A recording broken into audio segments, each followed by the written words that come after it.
Ito po yung issue ngayon eh. If you're proposing government regulation, we have to strike a balance between government regulation and freedom of expression. Di po ba? So, kung gobyerno ang magre-regulate, paano natin masisiguro na ang regulasyon na ito ay hindi magagamit upang patahimikin ang oposisyon o mga critical na pananaw?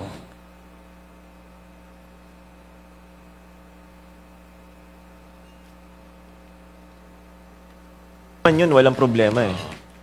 Kung... please, simple words, no? Parang binobola lang tayo ng mga platforms. Ganun ba yan?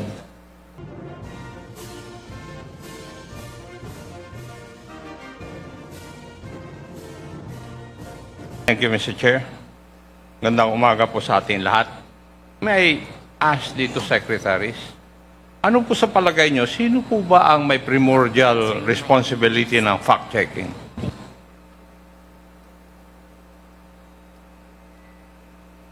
Mr. Chair, yung responsibilidad po nung fact-checking, tulad po nung analogy na binigay ni Sec J, yung sa bar. Ako naman, ang analogy ko, mall. Kung halimbawa, pumasok po kayo sa mall, tapos yung mambibili, bumili ng fake, kasalanan din po ng mall yun. Kasi dapat yung mall, ang papapasukin lang yan na nagbebenta ng mga kakanin, mga merchandise, etc. Yun tama lang. Hindi sila nagpapapasok dapat ng fake. So sa akin po, ang responsibilidad dyan, yung platform. Isa po, analogy ko rin po, sa TV tsaka sa radio, di ba KBP has done a very good job self-regulating themselves. Pero meron pang MTRCB. So kaya pag nanood ka ng TV tsaka radyo, maayos yung content.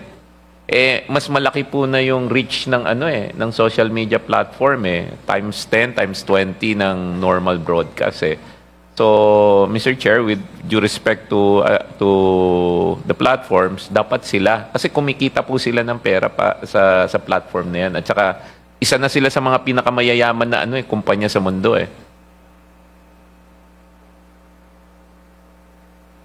Would the PCO Secretary have the same opinion? We have the same opinion. Pero kaya nga, pag pinapasok mo yung fake news sa iyong platform, dapat yan may karampatang parusa sa gobyerno. Dahil nga, ikaw ang nagpapasok Ginagamit nila yung platform mo to be a purveyor of fake news. Inaalaw mo siya. Dapat ikaw, as a platform, lahat ng mga nalilinis yan, malinis na. Sinisigurado mong totoo na po. Yun po dapat ang nangyayari. Ang mas nakakatakot po ngayon, with the advent of new technology, napakabilis po. We have deepfakes, we have artificial intelligence. Itong paglabas ng fake news, na it's mas mabilis pa sa wildfire na ngayon yan. So it will reach hundreds of millions in just hours. So yun po yung dapat habang wala pa tayong, alam ko naman po that we're working on a legislation on this, pero habang wala, dapat maisama na rin po sa ating proposed legislation po, yung deepfake at saka yung artificial intelligence. Meron kasing kabuti. Sa technology po kasi yan, dalawa yan You have to look at the positive aspect of technology, use it for good, or you can use it as a weapon, you can use it to do bad. Ang nangyayari po, mas malimit, nagagamit sa masama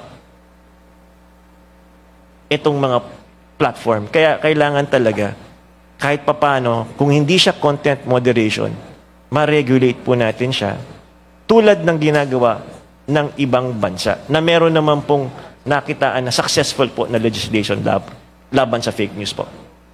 Thank you. Would the Google representative agree with the two secretaries that it is the primordial responsibility of platforms to see to it that the content providers would not violate any law, and that is part of your accountability? Would you agree with that? Mr. Chair, throughout the 19th Congress, we have been working closely with legislature. Please answer my question appropriately. Mr. Chair, we will look forward to continuously working closely with the 20th Congress on No, legislation. my question is, do you agree with the opinion of the two secretaries insofar as the responsibility of media platforms to fact-check the contents of the bloggers that you have? Would you agree with that? Or you're just like the Meta representatives, they would evade responsibility, as the records of the hearing would show? I'm asking you now, as the representative of Google. Mr. Chair, we agree that everyone who uses these platforms have the appropriate responsibility, including the platforms as well. So, Mr. Chair, for things that are within the control of the platform, we would take accountability for that. For things that are within the control of other entities, such as, for example, the users, then the appropriate responsibility and accountability mechanisms as provided by law would be applicable. Thank you. Secretary Ruiz, you mentioned about third-party fact-checking. Now, why is there a need for such? If would make it a provision of law that is the sole responsibility of the platforms to conduct the fact-checking. Why is there a need for a third party? If accountability is now placed in the platforms, then there would be a need, there wouldn't be a need for a platform. In the United States, they removed all the fact checkers already. I think here in the Philippines, I'm not sure kung gumagana pa ba or tinanggal na rin nila. I think last January, they also removed some of their fact checkers. Why do you need a fact checker? Dapat ang accountable boss yung, Your Honor, yung mga platforms. Kasi why would you allow them to be in your platform if you know already that these are fake news? Thank you. Thank you, Mr. Secretary, kasi yung mong magkakaroon po tayo ng sitwasyon na baka magkaiba-iba rin yung resulta ng fact-checking kung napakarami ng mga fact-checkers po natin. Di po ba? Tama po yun. Yes. So that we can pinpoint responsibility talaga. Exactly. Thank you. Anyway, pwede po bang matanong ko ulit kayo ng ibang katanungan para sa pagbalangkas namin sa magiging batas tungkol dito sa fake news? Sa inyong obserbasyon at pag-aaral, anong mga hakbang ang dapat gawin ng mga social media platforms para ma-ensure na hindi inaabuso ng mga users nila ang mga platforms to spread misinformation, disinformation, and malinformation?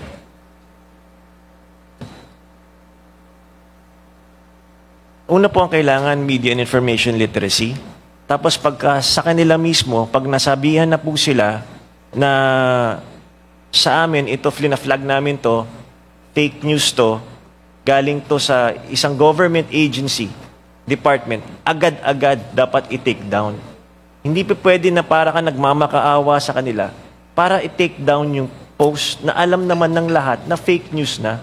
Bakit nyo pinapabayaan na ma-viral pa yan? Halatang-halata naman, alam naman na ng lahat. Sinabi na namin, fake news to. Do we need to defend ourselves and tell them, we already said in the press, fake news yan. And yet, kumakalat pa rin ng kumakalat. Ang masakit po dito, pag ganito ang magiging sitwasyon, we will now have a generation of Filipinos na parati pong nag-aaway kasi nga, napopolarize eh. Either nasa kaliwa ka o nasa kabila ka, kung ano man kung saan ka man nakataya. So, parati na lang po nag-aaway yung ating lipunan. Kung hindi natin nire-regulate, sabi nga po nung isang kausap naming Minister ng Information, magiging wild. Dahil walang nag-check eh. So, wild yung communication at yung nakukuha po ng taong bayan na information is kung araw-araw maling impormasyon, negatibong impormasyon, imagine how it will pollute the next gen or maybe the present generation of Filipinos. Kasi ito yung pumapasok sa utak ng tao. Araw-araw po yan. Katulad na lang ng isang bata. Pag araw-araw negatibo ang kanyang naririnig, nakikita. Away ng away. Anong mangyayari sa batang yun pag lumalaki na? I agree, Mr. Secretary, dahil nababasa naman po natin na yung impact ng fake news would lead to misinformation, leading to misinformed opinions. And the other effect is that it would come up with social divisions. Kagaya ng sabi nyo, magkakaroon po ng polarizations. I agree with you, Mr. Chair, Mr. Secretary. Next, much has been said that the platforms also conduct their fact-checking according to their answers to the questions that we have propounded. Pero na-mention din sa last hearing yung phrase na fact-tagging to combat the spread of fake news. Sa tingin niyo po ba effective ito? Hindi gaano, sir eh. Dapat, kasi yung mismong, mas mabilis magpakalat. So kahit pina-fact check mo na, magkakaroon pa rin ng doubt yung mga tao. Lalong-lalo na nga dahil nasira na yung credibility mo. Sinasabi mo na lang, tinag mo na fake news. Sasabihin na naman, how can we now tell na fake news talaga, ay na hindi talaga fake news yun? Kasi nawalan na yung credibility dahil nga sa napakaraming kasinungalingan. Libo na yung kasinungalingan, milyon na yung kasinungalingan. Ikaw, nag-iisang nagsasabi na ito yung katotohanan, lunod na lunod yung katotohanan na, hindi na lumalabas. Ang pinaniniwalaan na ng tao, yung fake news. Kung ganun po, Mr. Secretary, naniniwala po kayo na the best way to regulate the spread of fake news is through government regulation? Yes, sir. Yes. Yes, sir. Thank you. Wouldn't that be better na hayaan natin ang mga social media platforms to self-regulate? Hindi pwede, kasi nga yun nga po nangyari ngayon. Supposedly may self-regulation. On their community standards. Sila po ang nagbigay ng standards eh. It has to be the government who should give those standards. Tayo ang may responsibilidad. They say we have to, it's a right, free information, a right to information. But that right comes with accurate information. Kasinungalingan na pinapakalat nila. So dapat, doon pa lang, ang platform should be accountable. Ikaw ang nagpakalat ng fake news. Kayo. Hindi nyo nilinis eh. Tulad ng in radio, for example. Minsan lang nagkamali yung reporter. Minsan lang. Agad suspendido yon. O kaya, tanggal. Hindi pinayagan ng radio station. Ibig sabihin, may standards. Yung KBP, may MTRCB silang sinusundan. Dito, walang sinusunod. Standards nila. Bakit sila ang napaka-importante ng information sa ating buhay? Actually, ang mandate ng Presidential Communications Office is relevant, timely, and accurate information. If you cannot provide that, that will continue to destroy our institutions. Not just institutions, but tao. Tao ang sinisira ng fake news. Nilalason ng ating mga kabataan, whether seniors ka o bata ka, nalalason ng utak mo. Sasabihin sa inyo, ito kahit kasinungalingan, napapaniwalaan ng tao. Mr. Chair, the Secretary of the ICT... Yeah, go ahead. Secretary Guday, you are recognized. Mr. Chair, thank you. Dagdagan ko lang po yung sinabi ni Secretary Jay, kung mas maganda may batas. Yung nabanggit ni Sec Jay na community standards, kanila lang po yun eh, nagsa-self-regulate sila. Hindi rin nila sinusunod eh.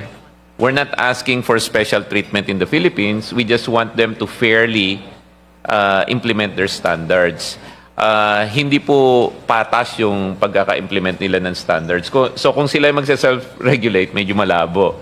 Second, hindi na po natin hinihingi, lalo na kay Meta, gumawa ng bagong bagay. Ginawa na po nila yan ng 2018. Noong 2018, nagsalita si Mark Zuckerberg, hindi sapat yung ginawa ni Facebook para protektahan yung mga tao. So, naglagay po sila dito ng content moderation team. Nagulat na lang kami, tinanggal nila eh. So, nagawa na nila before. Panghuli na lang po, pag tinanong nyo po lahat ng mga platform ngayon, hihingi sila ng batas eh. Nung nakausap ko sila kahapon, sabi, ano ba yung solusyon?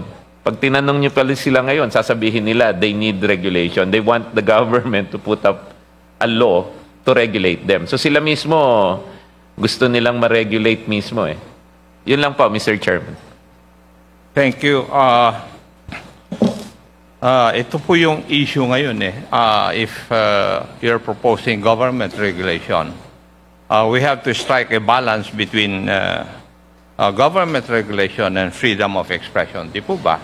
So, kung gobyerno ang magre-regulate, paano natin masisiguro na ang regulasyon na ito ay hindi magagamit upang patahimikin ang oposisyon o mga critical na pananaw?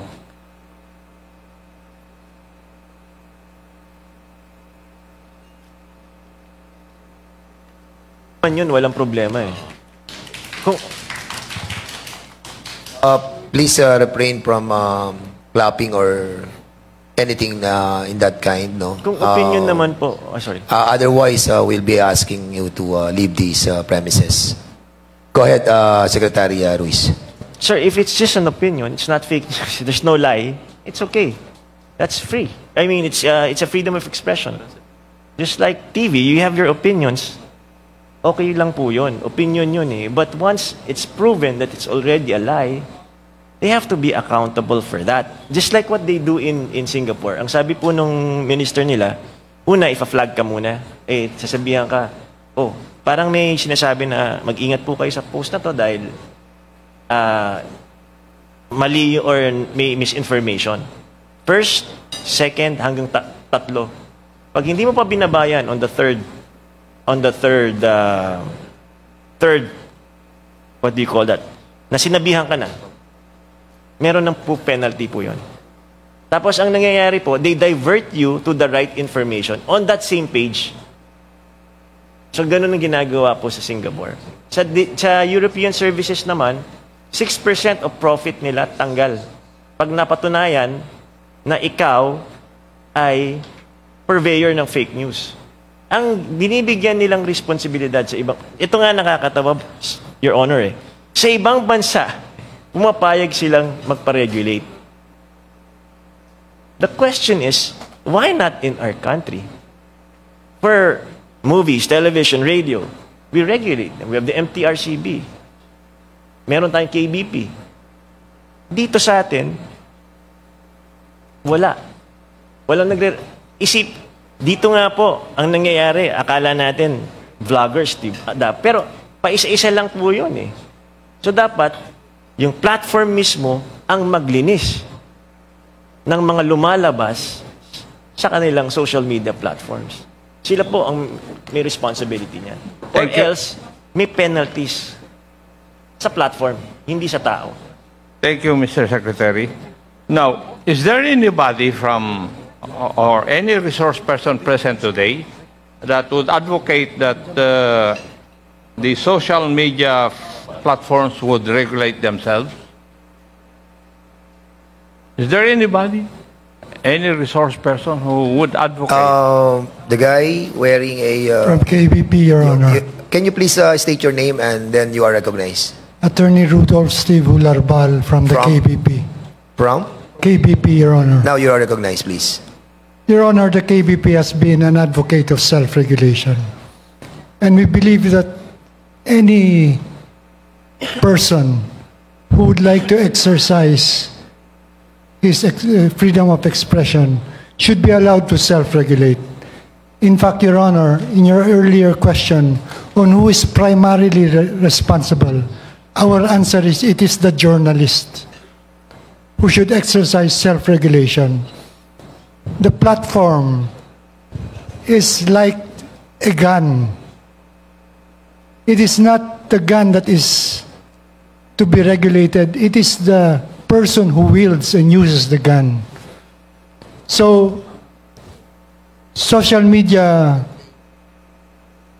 journalists, responsible journalists, or commonly called bloggers, should be allowed to self-regulate, Your Honor. Mr. Chair, may I ask a question from the resource person? Mr. Chair, may I proceed? Yes, go ahead, Chairman Ako, please. Yung pong nag-advocate ng self-regulation, pakisagot lang po ito. Kung hayaan po natin ang social media platforms to regulate themselves, paano po naman masisiguro na hindi ito gagamitin upang kontrolin ang narrative para sa kanilang sariling interest? Your Honor, there are laws that penalize fake news or disinformation and misinformation. There are laws. There are laws, libel laws. For example, Your Honor, cyber libel as well as under the penal code. The difference is the prior restraint, Your Honor. Cybercrime libel is not under the revised penal code. It is special law. I'm sorry. As a matter of yes, fact, Your Honor. kasama nga ako na author nun eh. Yes, Your Honor. I stand corrected. I'm sorry. My point, Your Honor, is in determining whether a news is fake or disinformation or misinformation, it should go through a process. Censorship should not be allowed or prior restraint. However, this does not preclude being penalized should one commit a crime. Hindi naman po yun ang kasagutan dun sa aking katanungan. Ang katanungan ko po is, paano po naman masisiguro na hindi ito gagamitin upang kontrolin ang narrative para sa kanilang sariling interest? In the same manner that I threw a different question to those proponents for government regulation. Kasi binabalansin na namin ito eh, sa pagtalakay namin o paggawa ng batas.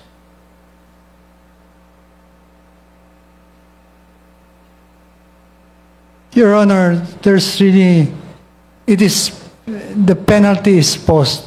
Meaning to say, para masiguro na hindi gagamitin para sa personal na agenda, then let's put stiff penalties for violation, Your Honor. Okay. So there's a need for a law. Yes, Your Honor. Thank you. Secretary Ruiz, may pwede po bang makuha ko yung inyong opinion? Doon po sa sistema ng pag-fact check, paano ba natin matutukoy na ang isang impormasyon o balita ay dangerous o harmful content na dapat i-take down? Sa tingin niyo po ba dapat i-adapt or institutionalize ang standard na ito sa ating mga batas? At bakit po? Po ay nakakasakit at nakakalason sa itong fake news sa taong bayan, tulad na lang nung isang post dati na nagsasabing ang Palawan ay parte ng bansang China. Siyempre, alam naman natin yung factual truths at hindi. Pag yung post na yon hindi mo pa binababa, sinabihan ka na niya, sinabihan na ng isang government agency na certified na fake news to, dapat agad-agad in 30 minutes or an hour, maibaba na po yung post na yon. Hindi yung nangyayari na ngayon, it will take days, it will take weeks bago maibaba yun. Nalalaso na. Tulad na lang nung nangyari. Sabi ng anak ko, Dad, is it true? They say on TikTok that Palawan is not part of the Philippines anymore. It's already owned by China. And I said, of course not. Who said that? Because people now, the young ones, get their news from TikTok, from social media. And even my son almost believed that Palawan is now part of China. And I have to correct him several times, even if I already told him many times, naniniwala pa rin kahit mali. Lalong-lalo na pagbata. Medyo delikado. Kasi nga, yung ganong pananaw, nadidemoralize ka ng labanan, yung katotohanan. Kasi nga, ganun na yung impression ng maraming tao eh. So, imbis na paniwalaan ng katotohanan, pinaniniwalaan yung kasinungalingan. Thank you, Mr. Secretary. Mr. Chairman, that would be all as far as this representation is concerned. Thank you so much, Mr. Chairman, just- Acopa. Before the chair recognize Chairman Barbers, the good secretary will be leaving in a while. So if the members of this committee have some question regarding issues with the secretary, you can ask him some question. So the chair would like to recognize first Congressman Barbers and then Congressman Manuel regarding the issue with Secretary Agudo. Thank you, Mr. Chairman. With the indulgence of Congressman Manuel, gusto ko lang pong tanungin si Secretary Aguda. Meron bang kapangyarihan ang DICT to take down any platform? Meron ba tayong ganong kapangyarihan? Right now, Mr. Chair, unfortunately, wala. Kasi We kung just- hindi sila sumusunod sa ating regulasyon, hindi sila sumusunod sa ating mga batas, ba't hindi natin sila i-take down? I'm just toying with the idea of them violating yung ating mga batas. Hindi po ba? Halimbawa, yung isang social media platform ay ginamit para sa isang paninirang puri, no? And then later on, nagkaroon ng fact check, sinabi kunyari ng Rappler o ng ABS-CBN na fake news yan. Yung mga actors dun sa gumagamit ng social media platform, hindi naman kinokorek yung kanilang post. Pinababayaan nila. So, ibig sabihin, they were just out there to either defame you or maybe destroy your personality. Yun naman ho yung ano eh. So, dapat siguro tingnan din natin na unang-una, wala naman silang contract. Itong mga social media platforms, according to them, wala naman silang contractual relationship sa atin. Kasi sabi nga nila, wala nga kaming opisina dyan sa Pilipinas eh. So, kung ganun, ba't kayo pumapayag na gamitin kayo para sa paninira, di ba? So perhaps in the crafting of our committee report, no, when we say regulation, tingnan din po natin yon. I don't know, Mr. Secretary, kung kayo ba ay sang-ayon sa puntong ni-raise ko. Go ahead, Secretary Aguda. Mr. Chair, that's specifically the support we need from Congress. Kasi ngayon, hindi malinaw. Wala talaga. Yung sa legal study po namin, walang eksaktong batas na will allow us to take it down. Kami, NTC, NPC, or CICC. So ang nangyayari po sa amin, nakikipag-coordinate kami and 75 days na po ako dito. Siguro naka-4 na sulat na ako sa... Puro lang kami sulat at saka meeting eh. So makakatulong po yung ginagawa ng TRICOM, and if you can craft a law that provides us specifically that authority. So, Mr. Secretary Aguda, in a simple words, no? Parang binobola lang tayo ng mga platforms. Ganun ba yan? Kasi sinasabi nila, take down nila, madali nilang yung mga report natin. Yeah, pero hindi naman nila ginagawa. Mr. Chair, to be fair, meron naman during last election, may mga 1,600 na na-take down. Ano po yon? Yung mga ginawa naman nila. Pero may mga bagay-bagay ba na kailangan pa ba nating pag-awayan para i-take down? And isa po, i-highlight ko lang kung bakit kailangan mabilis.